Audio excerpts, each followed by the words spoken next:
the sunlight can't come between us. If we just hold on tight, nobody can come between us. Even the sunlight can't come between us. Just hold on tight, yeah.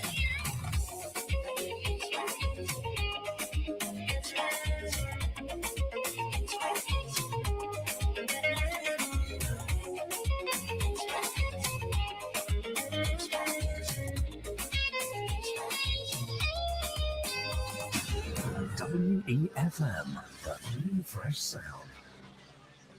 WhatsApp us or call us at 457-9997. Activated Mornings on WEFM 99.9 is on now.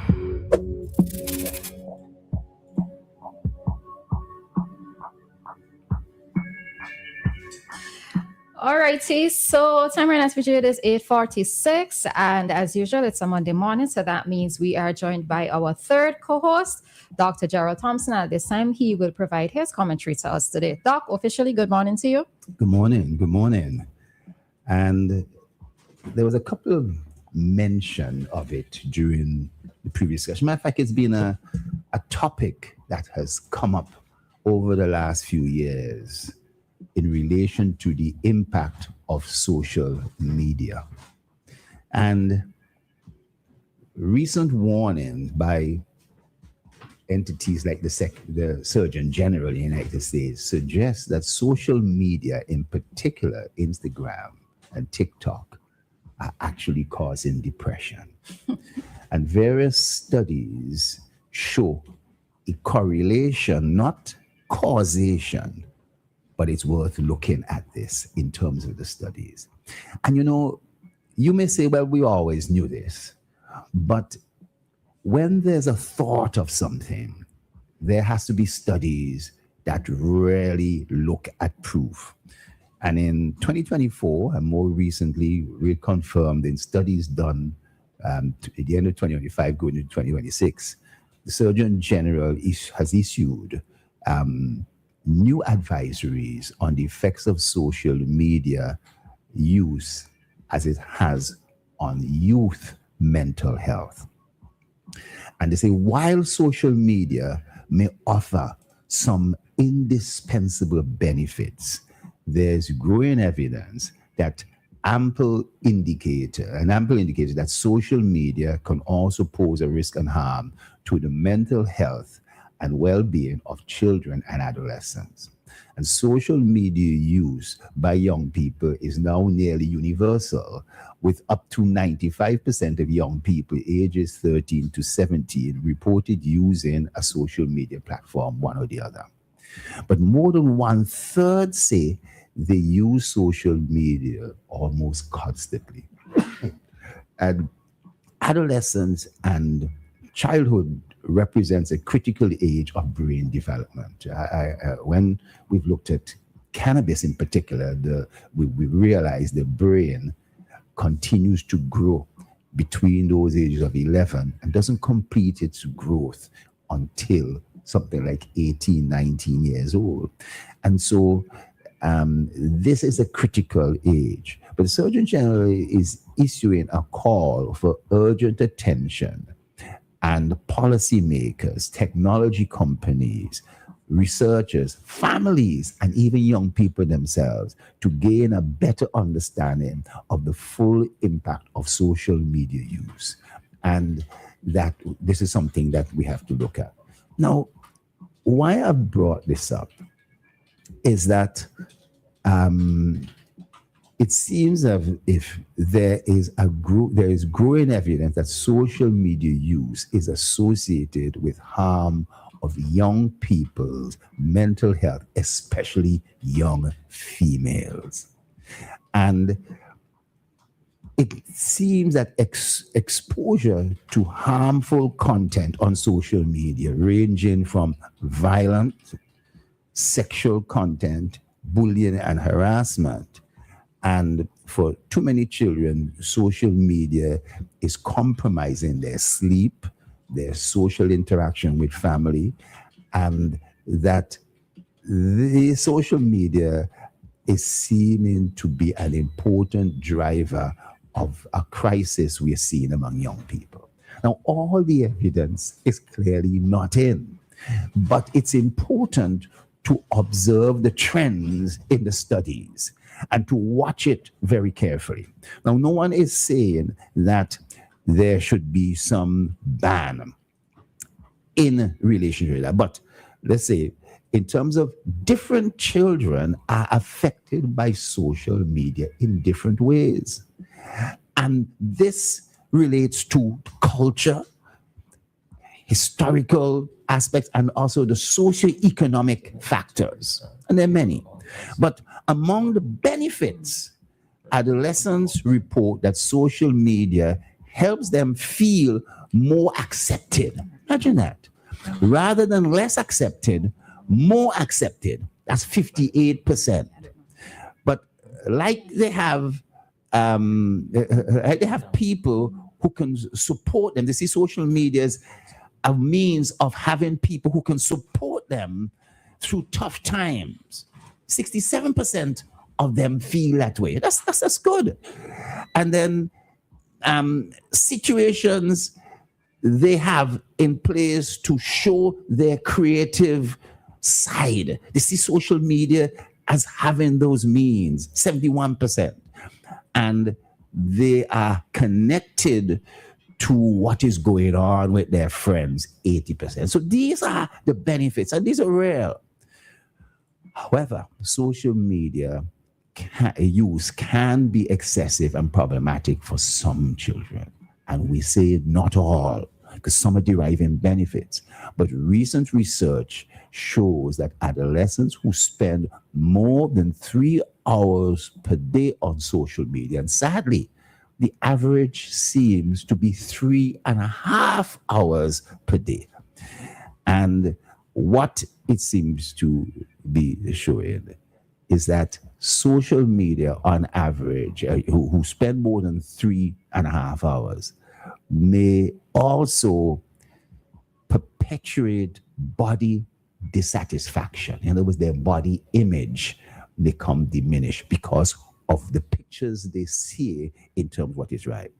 That 1/3 or more of girls age 11 to 15 say they feel addicted to certain social media platforms. And over half of teenagers report that it would be hard to give up social media, but that their body image, having a negative body image, seems to affect 46% of individuals. And additionally, 64% of adolescents are often or sometimes exposed to hate-based content through social media. And this could go on, and I could go through the statistic. But what it means is that policymakers can take steps to strengthen safety standards and so forth.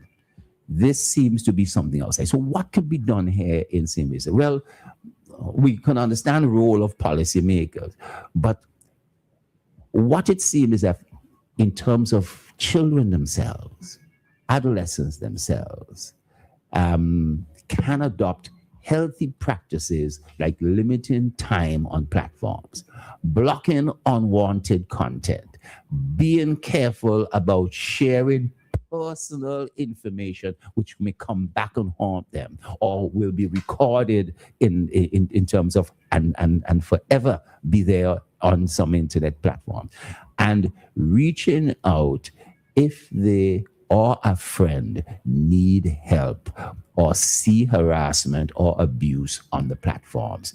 That basically these support services. We basically in St. Vincent and the Grenadines would be seeing a fair amount of this. I've been involved in a number of instances, and it is going to rise. And the thesis of what I'm putting up today is that there are many benefits of social media, and that each child is different. And so who derives those particular benefits will say, boy, this is something. But it can also lead to addiction and the amount of time that's spent. However, for those who for certain factors cannot deal with the negative impact of social media, we basically have to watch this very carefully, because whether it is at 10%, 20%, 30%, 40%, that's a substantial amount of persons. And that as this trend becomes more perpetual in terms of the way we interact with each other, I think it's going to be something we have to watch very, very carefully. Okay. So I do agree with all that you're saying, but a lot of what you said extends straight to adults as well, right? I think many of us as adults, we spend way too much time on social media. And, you know, there are particular times, let's look at an example like the last political season, or maybe even using the weekend, the postings on the weekend as another example of allowing social media to wind us up into a rage or wind us up emotionally. And I think that there are some times when persons just don't know how to log off, right? I think for many persons, and I've always said that it's one of the things that I do, is that I do not spend long stretches of time on social media. I get what I get, maybe like in 10 minutes, come off, maybe like another two hours later, go back on again, right? So a lot of things, I tend to say a lot of things miss my social media, but I do that deliberately because there are other things that you can be doing with your time, right? You go certain places to get your information, etc. But don't allow yourself to be so wound up in everything that you're seeing on social media to the point where it's going to affect your mental health, right? Another thing that I know you focus a bit on mental health, but it also extends to your physical activity, because many persons, what's the word, is sedentary? Sedentary. What's the word? Anyway, this goes into right. The way it affects sleep, the way it affects eating habits, the way it affects, you know, the time you spend with family members. So yes, right. You're much more sedentary, and you're not out active exercising. So the whole element of diabetes, hypertension, and so forth is like to be affected. You've hit the nail on the head there. It does affect adults, but I'm trying to point out that in terms of the development of the brain, an adult most adults should be able to see something and make a decision, not just right and wrong and so forth, but they have other means to be able to pull themselves out of a situation. You know, so many of them cannot. But for kids, it is a very important, it's a silent process that is taking place. And that as you try to address the whole gamut of things, you may have problems affecting the whole gamut, but in terms of the way in which you address kids to prepare them to be able to handle,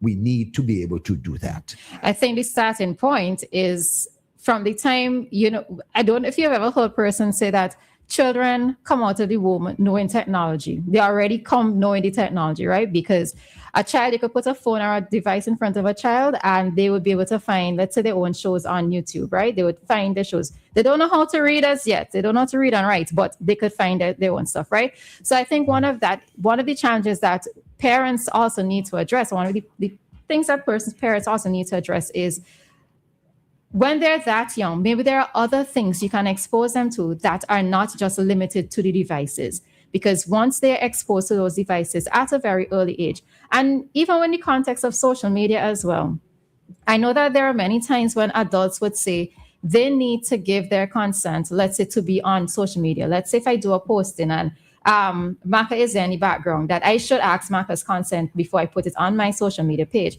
However, that same consent is not extended to children, in that from the time they're born, we put them up on our statuses, we put them up on Facebook, we put them up on social media. So they are already there on that platform, but they are not there, haven't given their consent. So it's all of this in that they are both exposed to it directly through their own activities, parents putting the device in their hands, but also we as parents, or we as the adults, put them on it, on these platforms, without even knowing whether or not these children may be looking back 10 years later, would actually want for all of this, of this development, etc., to be there for the world to see.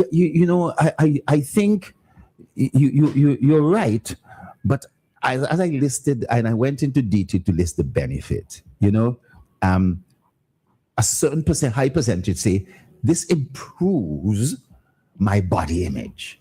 This allows me to interact with friends, 80%. This basically shows my creative skills that I wasn't able to express before, 71%.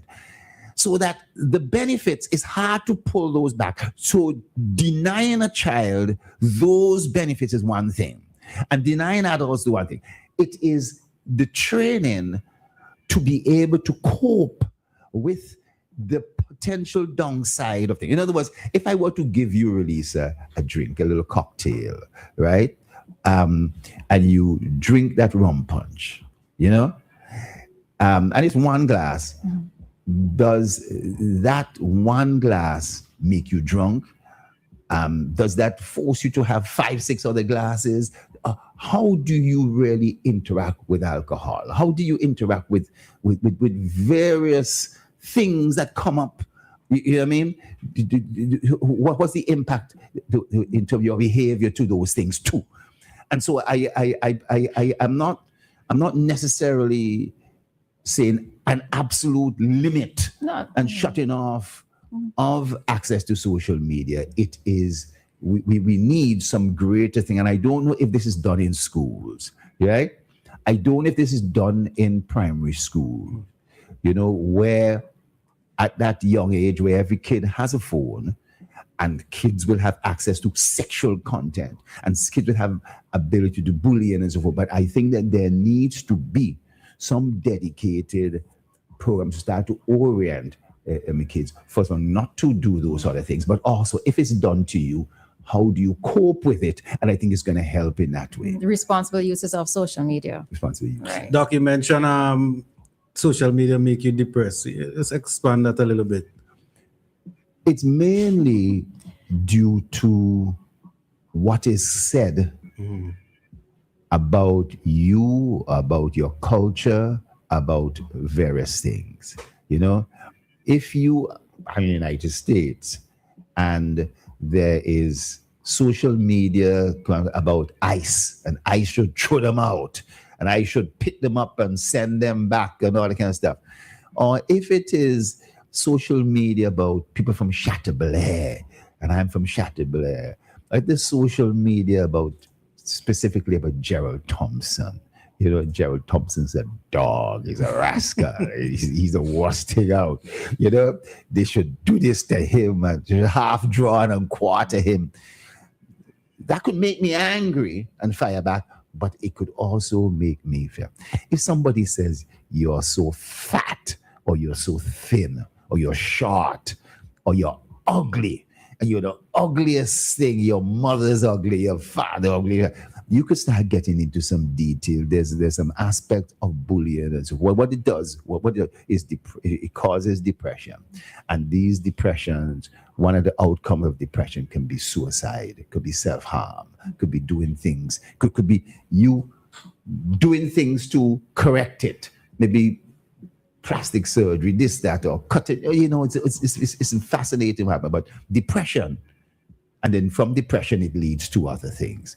So nobody wants to be singled out and to be thinking. But social media, I mean, if I were to say certain things on radio, I imagine that there are going to be persons who are going to say that Dr. Thompson who said this, and the other, this should happen to him. Now, I might not be prepared for that. There could be a fall from grace. You know what I mean? And I could then go into a shell. I could become depressed based on that particular process. And depression could be temporary. It could become chronic. It could become very severe.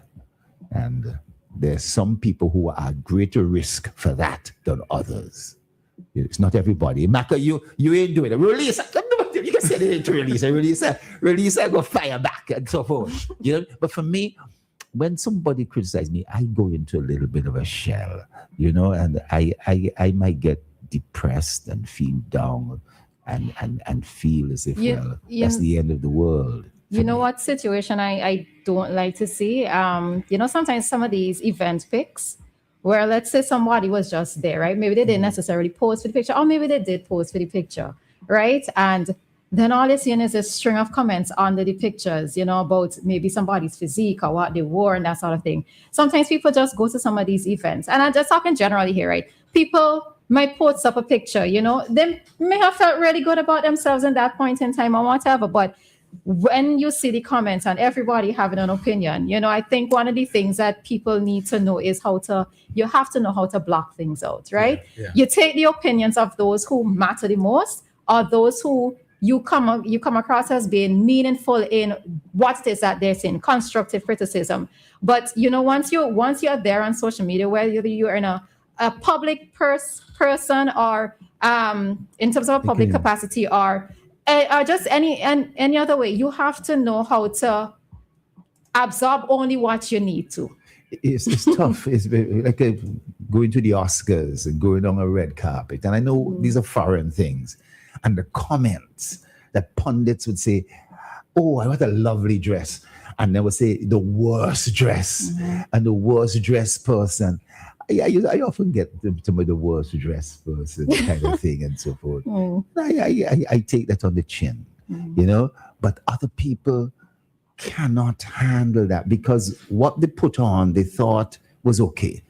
And the comments that people put under it can really affect you. And or even things that you did not post yourself. Let's say you just walking in the road and somebody happened to capture you falling and suddenly you become a meme and that sort of thing. I think there needs to be a lot more responsibility when it comes to social media. I also think that sometimes people just need to know when to comment.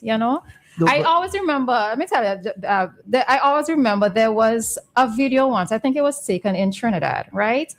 Of a young lady who was there. She was there dancing, right? Everybody else just standing still, looking bougie and everything with their phone out and all of that, right? But she was there dancing, but she was dancing out of time, right? Now, I found it interesting that persons were there jeering her and they're making comments about the fact that she can't dance, she dancing out of time. But when you looked at what was happening, she was the only one who paid her money. Well, I believe she paid her money, went into this event, and she was actually enjoying herself. Whereas everybody else was just there standing around and trying to look pretty. So it's always this thing when you see persons in the comment section on social media and the takeaways that they have from certain things, which, you might just be so baffled with because I'm there baffled, but she's actually enjoying herself, but this world has interesting people. That's all I would say sometimes, interesting people. Social media is a hell of a thing. Yeah, but we have to monitor it and track it. I thought that at this intermediate stage, in another year or two, we come back again and show what the studies are showing, and the studies may well show some profound things, or may show that there's still a fair amount of positive things taking place, but we have to track these things and watch it. And that's my thing. I don't like when people say social media is bad. It's not that social media is bad, right? It's just what you choose to maybe immerse yourself in, and how long you choose to immerse yourself for. Because businesses bloom because of social media, right? Persons find new careers through social media. Yeah. Let's say in the tourism sector, when we have maybe influencers come in, let's say to our carnival or just come in here on a visit, they're able to do that additional marketing that tourism authority may not be able to do. Or, you have those extended persons. So social media by itself isn't bad. It's just how persons use it and how they choose to interact and for how long they choose to interact on the platforms for. So, yeah. Okay. We good? We done? Head out? I'm out. All right. So with that, we are headed on out of this segment. Remember that at 9:20. Thank you for bringing something that was different this morning, Doc. I'm happy that I knew life was going. Yeah, I know. I just realized I wasn't gonna talk about boards and so forth, but it had a relationship because in terms of content, it's social media. that makes the discussion of the boards and so forth go viral.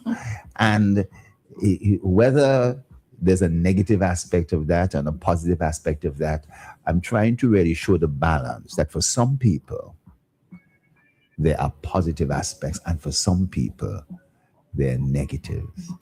Yeah. And interestingly, there is a case right now, Meta. There's a case with Meta, and I know there were some other social media platforms, but I think some settled out of court. A parent is bringing a lawsuit against the effects of social media on their child. I think the child may have committed suicide, if I'm not mistaken. But I do have questions in terms of, did the parent try to put restrictions on this child in terms of the child's usage, etc.? No. Zuckerberg basically apologized for this, and he probably had to. But the question is being raised in the same way that cigarettes were being laced with licorice, the substance licorice, to make people smoke better and allow smoke to go down further in their lungs. In the same way that certain candies are spiked with refined sugars and sweeten the extra because that is a sweet spot for kids to like it more.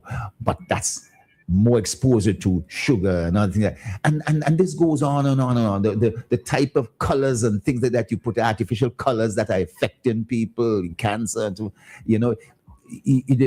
there's no doubt that social media is also being fashioned to addict certain groupings, because gaining more clientele is more money, and you won't want to do things so as to reduce clientele. So, for those individuals who it affects negatively, that's a multiplier effect. Compared to those individuals, it's affecting positively. And because we're talking millions of people, probably billions of people, therefore, we're talking a lot of people who are affected still negatively, even though they're positive effect. All right, so we end there. I have a slightly different opinion on it, but it's okay. So we're going to head on out at this time and to bring to you our BCCB currency exchange rates. Nothing else sounds as good as WEFM.